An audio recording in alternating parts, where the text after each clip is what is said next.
All right, welcome to our next stage of our Prey Drive Mastery series. Now, I had to take a little bit of a break because the weather became atrociously cold, and the next few steps are really helpful if you can do them in your backyard or outside or just somewhere where you have a lot of space. Usually, I would be okay with doing something like this in my basement. However, my basement ceilings, while they are tall, they're not tall enough for when I'm flipping around the flirt pole and everything, so things can get caught and it can become a mess. And so I prefer to just train this outside. So for our next stage, we are asking our dogs to listen. If our dog finds some squirrel or bird to chase, are they lights off, no one's home? Or are they able to actually listen to you and do what you say? So I have Atlas. I've already been practicing with him before he ever hit record. So he is annoyed that I'm talking to you right now and not playing with him. But we are going to start, we're going to do a real quick review of everything that we have done so far. So our desires and then also our stops. This video, we are adding in our listen, which is our cues. We're not going to be trying to teach our dogs anything new, so I'm going to pick some of Atlas's best cues, which would be his sit, his down, his left spin, and maybe even a middle position. We might try for that one, but that also might just be a later stage. So we're going to start with our desire. Our desire is very much just getting our dog to like the toy. So get it.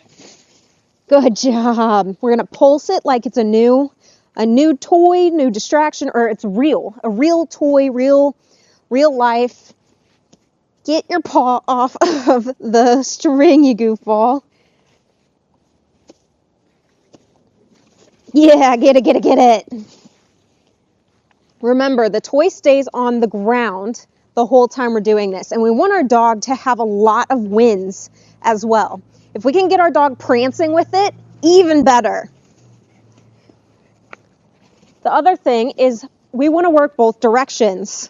So we are turning in both directions, working him out. We want him the whole time just to be excited and really getting at the toy. Out. You are trapping it. There we go. Now you're chasing it.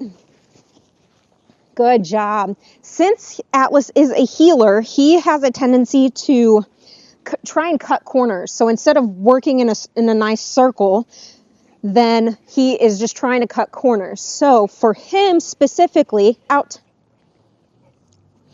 Get it.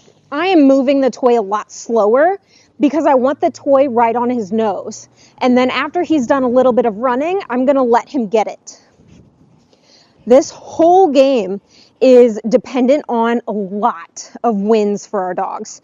So that's why if you're looking through the playlist, there are so many top-up desire videos because you really cannot have a dog who has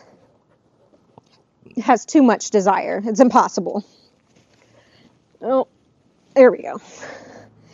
Now, stage number 2 is teaching our dog almost an automatic stop, which is going to be our flip. So our dogs are going to get it. He never likes to let go of this thing. And then also traps it under his foot. There you go. All right, out. So we're going to get it. And the next time I get it free, I am going to flip it. This is going to signal to him that he should stop moving. Out.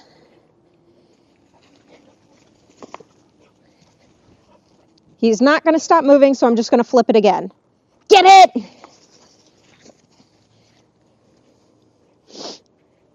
Ideally, you get one flip, and then you get almost an instant stop. Good job, buddy. Out. Get it. Flip. And immediate stop. Get it! Good job, bud. Good. And we're going to follow that up with a lot more desire. Get it.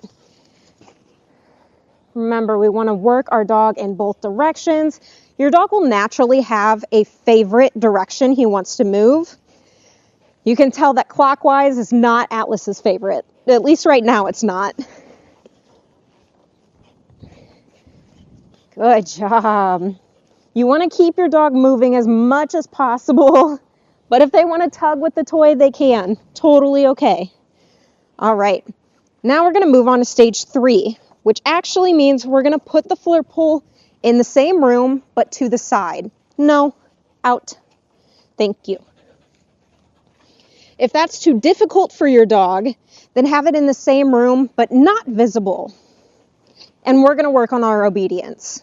So I have my treats here. Atlas, come. Yes, good boy.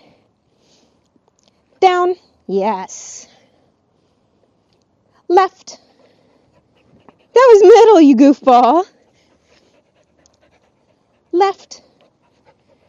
All right, so I did it twice. He failed both times. It means it's too hard. So I'm going to go back to luring him.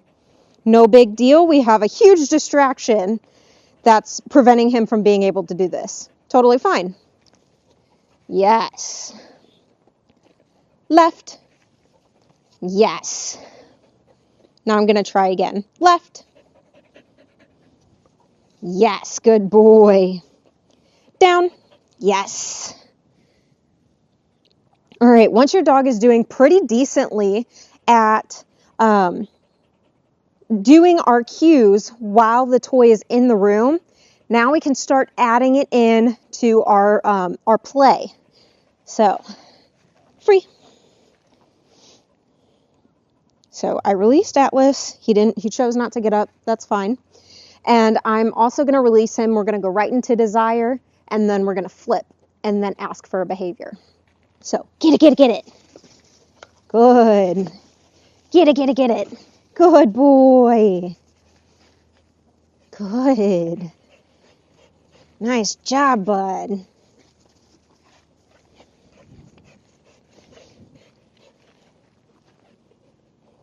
Out. Get it. Good job. All right, switch. Out. Get it. Now flip. It's our stop. Down. Yes, get it! Good job. I'm not sure if the camera was able to catch that one, but when I asked for the down, he downed, and then I released him to the toy instead of using my food. At this point, the toy is so much more valuable than the food that he probably would have likely spit it out had I given him food. All right, get it. Now flip. Down. Yes, get it! Good boy. Good job. Yeah, good job, buddy. Good job. All right, Atlas looks like he has worked enough, so I am going to call it there for Atlas. But I want to break down the steps for you real quick one last time. So the steps are, stage 1, we're building that desire. You can never top up too much desire, because if you add the control and the listen and the later stages in too fast, then your dog is going to have you're going to have a party trick. Your dog has no real desire for the flirt pole, and it's not going to become real life. So the more real life you can make it, the more real life your training is going to be. Meaning, if my dog is chasing birds, this training is going to come in handy if I want him to stop. So we have our desire. Then we have our control, which is our stop. And that intrinsic, whenever the toy flips, you stop. And finally, we have our third stage, which is our listen. So can my dog actually listen to me when I have something extremely high value right here, right in front of you, something you want so bad? Can you actually listen to me? That's what we're asking our dogs when we get our dogs to listen. Now, I'm going to let Atlas rest, but I probably won't do a listen session like this for days or even months. it'll be a long time before I test him again because I'm just going to be spending all of that time building up on all that desire. I hope you have a great day, guys. Keep on training.